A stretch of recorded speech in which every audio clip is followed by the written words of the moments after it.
All right. 6. Citation. You need to cite your references to the story, whether you're paraphrasing, summarizing, or quoting. That's so your readers can go back to the source of your evidence and check things out for themselves. Don't forget also that precision in citation has its own rhetorical effect. You look like an expert when you cite with perfect competence, and readers, including the teacher grading your essay, are more likely to believe your arguments. Here's a short passage that models proper MLA in-text citations of evidence in an interpretive essay. Once again, I'll use Alice Walker's everyday use. The most valuable objects of art that the family produced came directly out of their difficulties as African American subsistence farmers in a society designed to prevent their rise. For instance, Dee recognizes right away that the butter churn would make a beautiful artistic display in her house. That beauty derives especially from the small sinks where the thumbs and fingers had sunk into the wood of the dasher's handle.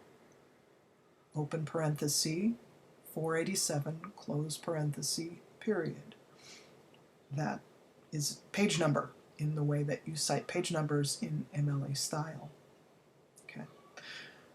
Those sinks were made by years and years of hard manual labor. Other, more prosperous farms might have used modern, factory-made machinery to churn butter. But those machines are not art. This farm family has to do things by hand that richer farms do more efficiently with machines. But that hard work transforms useful objects into art. The manual labor turns the objects into something more than a tool. They become expressions of the people who made them and used them. The quilts are another example. The mother owns 2 types. The newer quilts were, open quotation, stitched around the borders by machine, period, close quotation. The older quilts were stitched entirely, open quotation, by hand, period, close quotation. Although the machined stitches will make the newer quilts, open quotation, last better, comma, close quotation, Dee, her mother, and Maggie value the hand-stitched quilts much more highly. Open parenthesis, 487, close parenthesis, period. Open quotation, open square bracket, capital T, close square bracket. The word there, priceless, exclamation point, close quotation. Dee insists, open parenthesis, 488, close parenthesis, period. Note that I altered some of these quotations. I left words out in the first quotation, marking where I did with an ellipses, open parenthesis, period, space, period, close parenthesis. And in the last quotation, I changed a lowercase letter to an uppercase letter, which I indicated with the brackets, the open and close square brackets. It's all right to alter quotations so long as you let your reader know where you've done so. In fact, you need to make your quotations fit into the grammar of your own sentences, so you'll find you have to alter them slightly. Note also that several quotations in the middle of a paragraph do not have a parenthetical citation. That is because all of those quotations came from the same page, so the last citation, to page 487, refers to them all. You can handle consecutive bits of evidence that way, so long as they are in the same paragraph. Your general rule of thumb should follow this piece of practical advice. Have I told my readers where to find each piece of evidence I take from the story? If you have, then you'll be in good shape. At the end of your essay, you need to offer your readers a guide to this evidence. On your Works Cited page, you list the sources you referenced and exactly where to find them. The proper MLA formatting for everyday use in the example would look like this. Okay, let me describe this. There are 2 lines for the citation that would go on the Works Cited page. The first element in this citation is Walker, comma, space, Alice. That's the author's name, followed by a period, followed by a space, and then everyday use in quotation marks. Period after the E, close quotation mark after the period. Everyday use is the titles, so story titles go in quotation marks.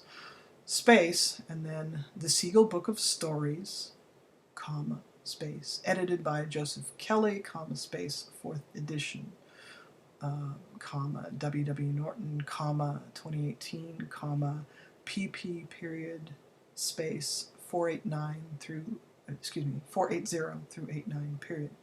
And I should note, The Siegel Book of Stories is the title of a book, and so The Siegel Book of Stories is italicized. Different types of sources have their own formulations on a works cited page. If you cite a news article, a journal entry, or even a tweet in your essay, you need to format each citation in its own correct way. There are too many variations to list here, but you can see a complete overview of different sources and their proper citations, as well as more advice on MLA formatting in general at this book's supporting website, which is www.wwnorton.com/write. Another good place to go, by the way, is the Owl at Purdue. Number 7, proofreading. Your edited revision at the proofreading stage. Number 7, proofreading. Read your edited revision. At the proofreading stage, you are fine-tuning your sentences rather than working on your arguments. Read through the entire paper. I often tell my students to read the paper backward, sentence by sentence. That way you get out of the flow of your argument and you can see each sentence as a sentence.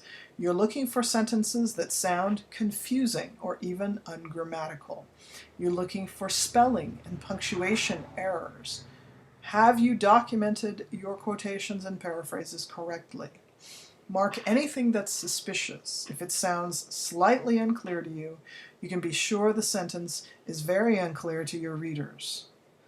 Go through the entire paper, pausing only long enough to mark where there's a problem. After you've marked the whole paper for the problems, then you fix the problems. Why? Because you fix bits and it may not fit together at the end. You want a sense of the paper as a whole. Okay, some of those problems will be easy to fix because they're mere typos, either mistyped words or simple errors that derive from haste or inattention, like its, it apostrophe s, for an its, its, no period. But other problems might take more work, especially those sentences that sound confusing to you.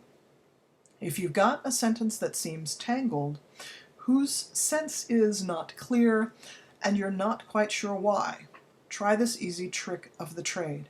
Ask yourself, what was I trying to say here? Then write down the answer as it comes to you. Probably your answer to that question will be clearer. The grammar will be correct, and you can just plug it into your paper, replacing the problem sentence. Usually your correction will be longer than the original, and sometimes you might find that you used 2 or 3 sentences to explain what you were trying to say in one. That's not surprising, because often the problem with tangled sentences is that you're trying to do too much all at once. Once all of the problems you noted in your proofreading have been corrected, you're ready to turn in the essay.